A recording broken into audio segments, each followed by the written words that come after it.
Ayun, so good evening guys. Ngayon po ay Thursday, December 5, 2024 at matamlay pa rin yung market natin. So ano ba yan? Ay tumigil yung net foreign sale. Meron ulit laki. 468.59 million net foreign sale. So no choice, babagsak yung mga blue chips talaga natin. Kaya nga meron dito si GGS siguro kasi nag-okay na naman yung mga alaga nating stock. So negative 0.58% po yung closing ng market natin. Kagabi, sobrang ganda ng ng galaw ng US market. Ewan ko lang ngayon, parang mapula yung future. So, ayan, below 6.7 ulit. 6,690.77. Pumapangit ulit yung yung graph ng PSE market. Ayan. So, mapapasin nyo, karamihan ngayon ng mga stocks natin is laglag. So, meron lang isa dito. Sino ba tong pero na stocks natin? Biglang binomba to ah. So, ito kaya yung next na may pat ano ba nangyari kay ABG, no? Para si ABG, mayroon ako nababasa galing kay Bilyonaryo. Yun yung nililink nila para sa backdoor listing. Pero ang nabasa ko, ito si Pero, meron din tong usapan with regards sa backdoor listing natin. Ayan. So anyway, speculations po. Kaya medyo maganda yung yung pitik talaga niya. Okay? Pero itong si dito natin, ayan, bull trap si dito natin, bukas na, di ba? So kung tamang pagkakaintindi ko doon sa mga chismis doon sa Instagrams is bukas yung release ng mga follow-on offering nito si dito natin. Kaya naman siguro bigla nag-drop yung price action natin from the last 2 days. May schedule na pala siya. Siyempre, ang worry ng tao, yung worry natin last time, dadami yung hindi ko nabuksan yung yung kay MB, Mercado Barkada, meron pala siyang explanation. So pwede nyo tignan doon ha. So nasa post ko ba yan? Mamaya silipin natin sa Twitter. So nag-drop siya, umabot siya ng 16% na drop kanina umaga, nag-bounce siya ng konti. Nag-close tayo is 13.84%. So very bad pa rin. Ayan. So hopefully nakapag-TP kayo ng maganda yung market. So sabi ko sa inyo, di ba? Hindi mo na ako bibili kasi hindi ko matimingan yung yung galaw ni dito natin. Ang lakas ng niya, kung wala to, 28.83 million net foreign buy, lalo pang bumagsak yung yung price action natin. Okay? So pangalawa si Ferro, so backdoor listing yung rumors, nag-up siya na 44.65%. And meron siya 126k net foreign sale. So mga locals. So papasin nyo, medyo pangit yung market talaga. Lumalabas yung foreigners, mga penny stocks, di ba? Yung madalas na pitigay ng market natin. So, sabi nga din natin kahapon, paulit-ulit tayo, sabi nga din natin kahapon, yung mga blue chips, umakyat kanina kahapon, bumabagsak ulit ngayon. So, parang trap lang yung sideways sa sideways yung galaw ng mga pickups natin. So, ABG, ayan, pinag-usapan siguro to kasi nga nag-Dow G. So, careful kasi RSI 93, RSI 95, negative 1.13%. So, GGS, representative ng mga mahina na stock. So, nag-ukay ulit, negative 3.15%. Kala ko ba magandang company ito? But laglag tong si GGS natin. 24.07 million foreign sales. So, wala din siyang foreign buying. Tapos si MRC natin, negative 1.06%. And meron siyang 200k net foreign sales. So, previous naman to na trending. And si Plus, yung alaga natin, pa-breakout. Another 2.17% na glove for today. And meron siyang 6.6 million net foreign buy. Okay? So, yun po yung mga pinaka-trending na stocks dito. Meron pa dito sa iba. URC, nag-drop. ASN, konti lang naman yung galaw. So, C plus na lang nilagay natin tapos yung mga ibang trending stocks. Ayan. So, disclaimer guys, sa mga bago sa channel natin, as usual, yung ating review is for education purposes lang po yan. Huwag mong gagawin ito as a reason para mag-buy, sell, or hold ng stocks. Meron po kasing risk na involved sa market and as usual, due diligence ka na po mag-decide kung anong stocks yung gusto mong bilhin. Basta ako, lagi ko napapanood si Maris Racal. Tama ba? Maris Racal, tsaka yung bago niyang boyfriend. Ayan. So, follow mo ako dito sa ating Palawi Trader na YouTube channel. Ang dami sa Facebook ko eh. Palawi Trader. So, subscribe ka lang dito. Kung gusto mo ng guide sa market, join ka sa trading group natin. So, sa mga nakasubscribe, maraming sa po doon sa mga viewers dito sa market. Company reviews natin, profit or loss sa stock market, basic indicators, technical analysis. Check mo lang po yan, fundamentals, risk management plus PSE stock market. studies natin. Di ba hataw si crypto? Ang taas din, Bitcoin 100K. So, congrats sa Bitcoin holders. Paano hindi tataas ng 100K si Bitcoin? Si Donald Trump. Yung inassign na SEC chip yata nila ngayon na bago is pro crypto. Ayan. Kaya golden days para sa mga crypto holders natin. So, follow mo na lang ako dito sa ating Palabi Trader Crypto ko to para sa mga play to earn games o reviews natin sa crypto. And then, dito sa Facebook account, follow mo na lang po para updated ka sa mga posts natin or Facebook page. Pili ka na lang po. Bodega Peak, dito sa local market, US, and then crypto. So, hanapin natin yung mga balita. Dito sa Philippine markets, hindi ko man nakita si saglit, silip tayo kay PSE, baka meron na, wala pa rin, no? Pinakasama rin ng market, wala. Yan, wala. Wala pa nga. Ba't kaya? Puro Bitcoin lang nakikita ko dito eh. So, panalo yung mga Bitcoin holders natin. Okay, so basahin natin. Ito na lang, summary ng market.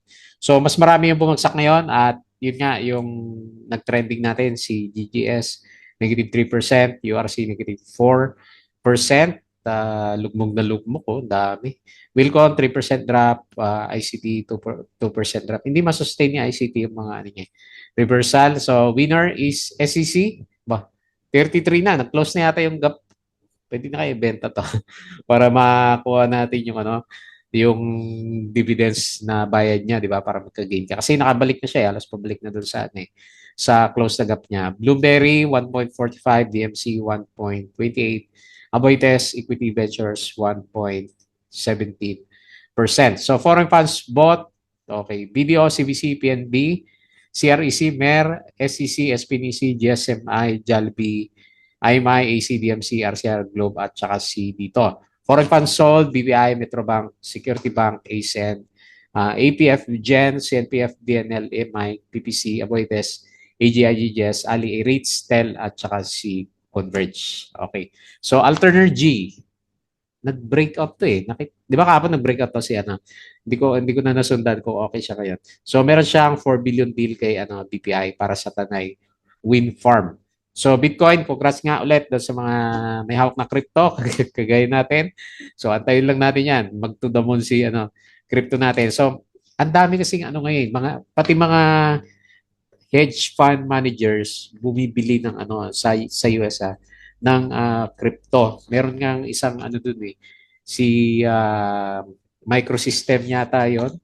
Walang ginawa kundi bumili ng crypto. Pero yan listed sa sa US stocks. Tama ba 'yon? Si Microsystems. Ayan. So pwede niyo i-search 'yon. Bili siya ng bili ng Bitcoin. So ibig sabihin kasi yung supply kumukonti, ang lakas ng demand, lalo na meron siyang catalyst, di ba? So 100K na siya. BSC, nakita ko to pumipitik din kanina. Brings regulatory expertise as chair. XBR, BIR Chief Kim Asento, veteran banker as director. May bago pala siya. Director, winners, holdings, at saka si mining. And then decliners, halos lahat ng ibang indices natin. So Bitcoin pa rin, ABG, so trending kanina, RSI 91. Grabe to si ABG natin. Alter, okay na yan. Alter ulit. Ito yon yung sinasabi ko sa inyo. Dinidikit tong balita na to. So basahin nyo na lang po. Kay ABG naman. Yung isa kay Fero, backdoor listing din yung nababasa-basa ko sa kanya. So dito, FO fully subscribed na siya. Tapos, naka-raise siya ng 2.1 billion. So, very good. Fully subscribed, follow-on offer at 1.05. Magkano na lang yung price ngayon. So, silipin natin. Said the offer met strong demand. Tapos, nabasa ko din doon sa kay Mercado Barkada na si Summit Telco, nakabili na rin pala. Piso ang bili niya. Ayan. So, yung advantage niya, yung 0.05. Siguro 5% lang yan. Okay. So, Bitcoin, okay na. Inflation, mababa pa rin naman, di ba? So, 2.5%. Actually, good nga yan eh. Pero walang foreigners. AC has partner with USAID. So, kung natitrade kayo ng US stocks, maganda yung kagabi. Ayan. So, finally, nakapag-TP na rin ako doon sa mga alaga ko na stocks.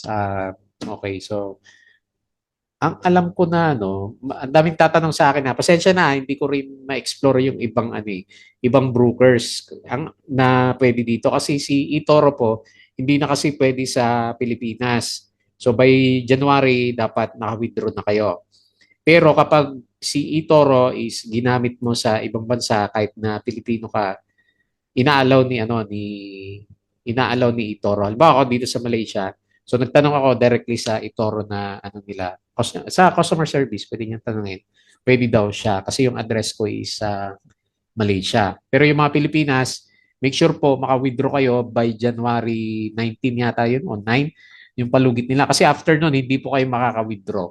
So, mahirap yun. Pero ako nagbabawas din ako kahit Malaysia ako naka-base, nagbabawas din ako kay Itoro natin. Mali mo, hindi natin alam, di ba?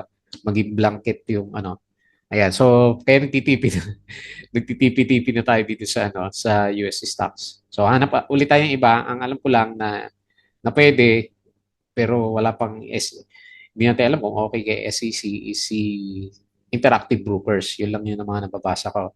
Hindi ko alam, si Ameritrade, si Charles Schwab, parang bawal na rin sa Pilipinas. Ayan. So, paano tayo mag-invest sa international markets? Okay? So, Rason, Barsa Terminal, Terminal, strengthens Iraq's trade link with India. Sa Iraq pala to, no? Delikado to pag medyo nagka-giyera. Corporate stories, trading suspension, FYN, AP expects a strong GGS, nag-step si Lisa Gokongwe. Sino pumalit? Cristina Villaflor Alvarez. Hopefully makatulong sa price.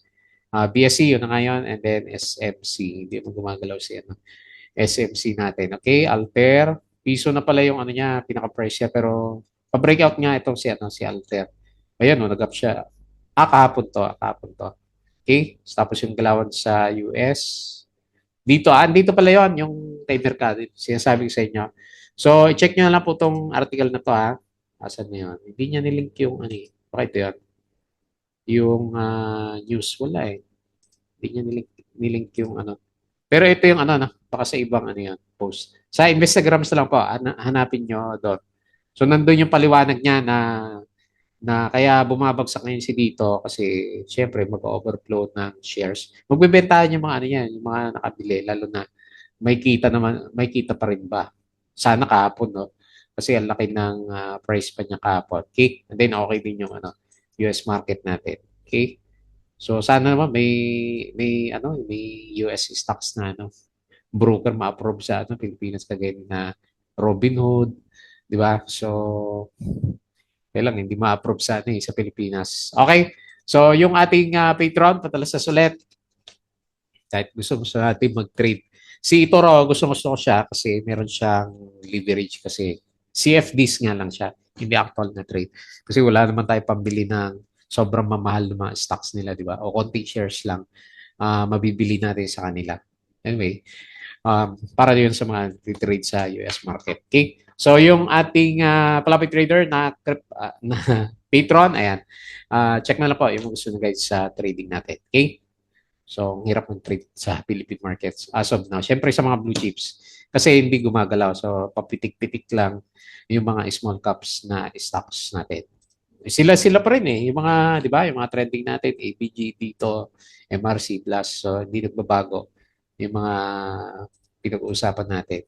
Okay, so below RSI 50, may tendency mag-retest tayo dito malapit sa 6.5. Lagay ko pa rin sa 6.5, parang ganun yung gusto ng na market natin. Kasi wala pa rin, 468 million net foreign sale. Okay? So, maganda yung MACD pero sideways yung RSI natin. Okay? So, URC yung isang malakas na nag-drop. So, pero, ano ba? Ang laki naman ng kandila na ito. Nakakatakot ng mga ito 95 million. Nagkaroon siya ng volume. Talagang binombo.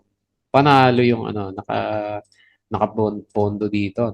60% yung galaw niya in just 4 days. So, 44%. Backdoor listing din po. Rumors lang para kay Pero natin. Ayan. Hindi ko sure kung ano yung specific na details, pero yun yung pinag-uusapan kay Pero natin. Okay? PHR, malakas sakto na. Close na gap ulit tayo. Ba't hindi ito nag-trendy? 10.45%. Tapos sino pa? Nag-ano ba to? Trading Hall. Hindi, okay naman siya. Okay, si Max, walang volume eh. Mark, okay, mining eh. Breakout ulit siya ng si Mark. Tapos si BSC, ayan, gumagalaw nga siya. 3.17%. Keeper, ito, laki ng volume. 11. Ayan, 30 billion pala to. Tapos si CREC, uy, laki ng volume ah. 38.69 million. Okay, panalo. Panalo yung mga alaga natin. Okay, 2.73% net foreign by 19 million. Okay. BLL, okay. Pabalik na. Ayan. So, hopefully, yun yung bottom. Double Dragon, lumalaban pa rin kahit wala na yung focus natin, di ba? 2.87%. Si Plus, 2.17. Green. Kulang pa sa volume si Green. Fruit. Ano nangyari dito kay Fruit? Wala din eh. O maliit lang yung kita niya. No? Okay, so yun lang po yung mga winners. Dito tayo sa losers. Dito. So bull trap, si dito natin. At malaki pa rin siya, no? 37, no? Kasi 1.05. Panalo pa rin. Panalo pa rin pala. Yung mga FOO natin. Ewan na lang natin pag-release ng ano ng shares niyan kung lalaroin pa. Kaya hanap pa tayo. URC, so 4%. Bob of Commerce. DHI, minus 3%. Macro Asia, naku, delikado to. 3.22%. PHA, nabubuhay, pero negative 3%. Okay. So wala. Puro laglag na stocks yung ano, galaw natin. Okay, so yun po yung Philippine markets. Tingin tayo dito sa global. Okay, so mukhang mapula mamaya yung opening. Tama-tama lang yung benta natin. 0.07% si S&P negative. Dow Futures negative 0.09 and then negative 0.15. Nasdaq Futures. Sa Europe, okay naman, majority. And then Asian markets, mix tayo pero parang mas marami yung verde. Okay? So okay din siya. And then ito yung pinakapanalo. Crypto, no? 100K, ayan, 102 na po. So tama yung projection natin. So Donald Trump yan. 3.93 si Ethereum, XRP 2.3, and si BNB 737, nag-drop din siya 6%. XRP, ang laki din, no? 8%. TRX, nagulat ako dito eh. Napansin niyo, di ba, nung huli review natin, nag-up siya ng 20%, pero kinain din niya. Pero baka meron pa yan, di ba? So, Shiba, 5%, si Dodge, 6%. Buti pa si Dodge, panalo yung mga investor talaga niya.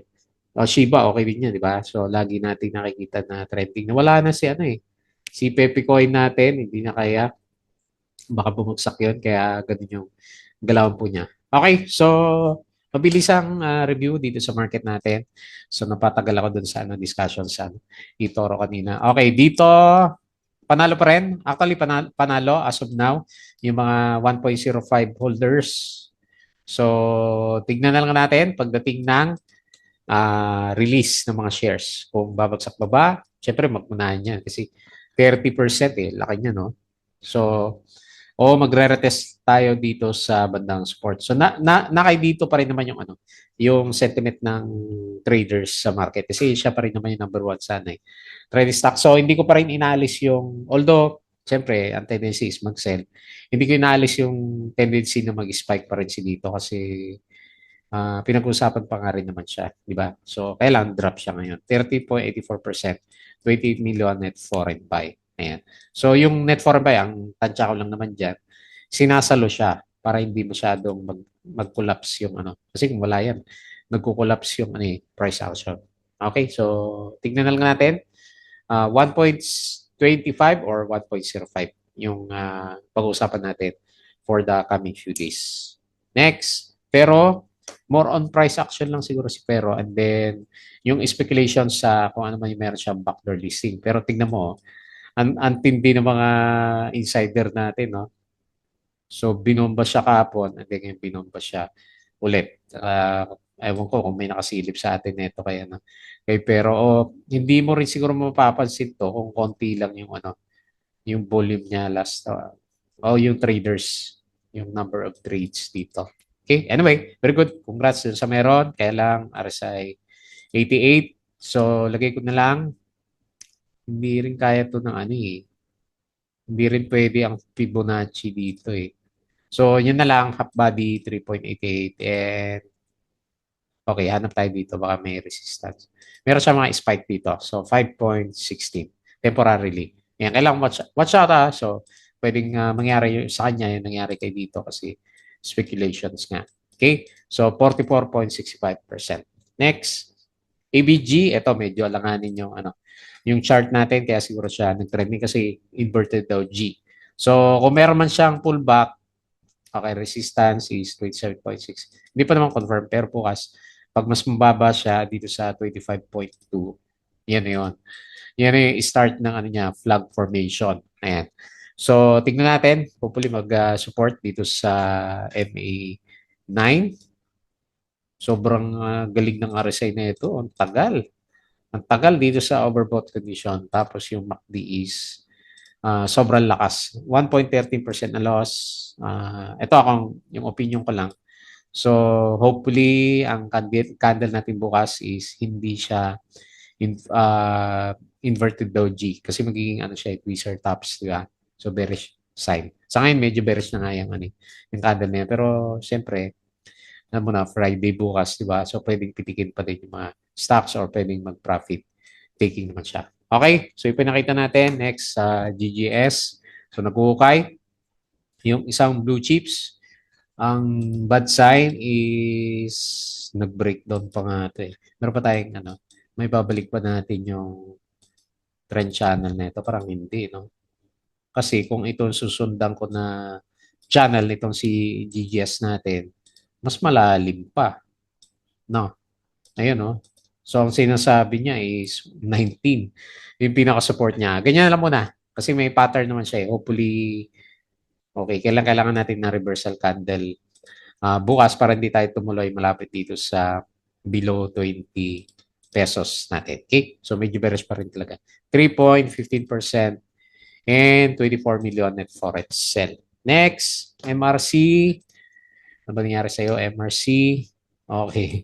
Pasundot-sundot lang siya. So negative 1.06%. So hindi pa natin makita yung ano Pero may volume naman siya. So antay na lang doon sa mga holders natin. Okay. Uptrend pa rin naman yung ano. Higher low pa rin naman yung ano, pinaka movement. Kailan ba tayo siyang pitikin, no? 1.06%, 200k net foreign sell. Wala, 'di ba? Wala tayong nakitang ano catalyst kaya, no? So binomba lang talaga ng mga fans. And then lastly, C+, breakout pa to. Bumalik lang siya. Okay. So tingnan natin bukas natin malalaman kung ano magbi-breakout to or make or break si plus natin. So overbought na ulit yung RSI. 2% loss, 6 million at foreign buy. Hopefully matuloy ito kung hindi, para matuwa tayo sa mga alaga natin na stocks. Okay, so tingnan natin bukas decision ni Plus pag ayaw pa rin retest ulit ng MA20. Okay po, so yun lang muna yung ating review. Ayan, napagod ako doon sa Taitor na yan. Okay, so yun lang muna yung ating review for today. Bago tayo close, please don't forget to subscribe. Join ka sa group kung gusto mo ng guide, Crypto Ko To, Facebook account, Facebook page, Bodega Page, Twitter, and Patreon sa mga gusto po ng guide. Sali lang po kayo dito. Okay? So yun lang, maraming salamat. Kita po ulit tayo bukas.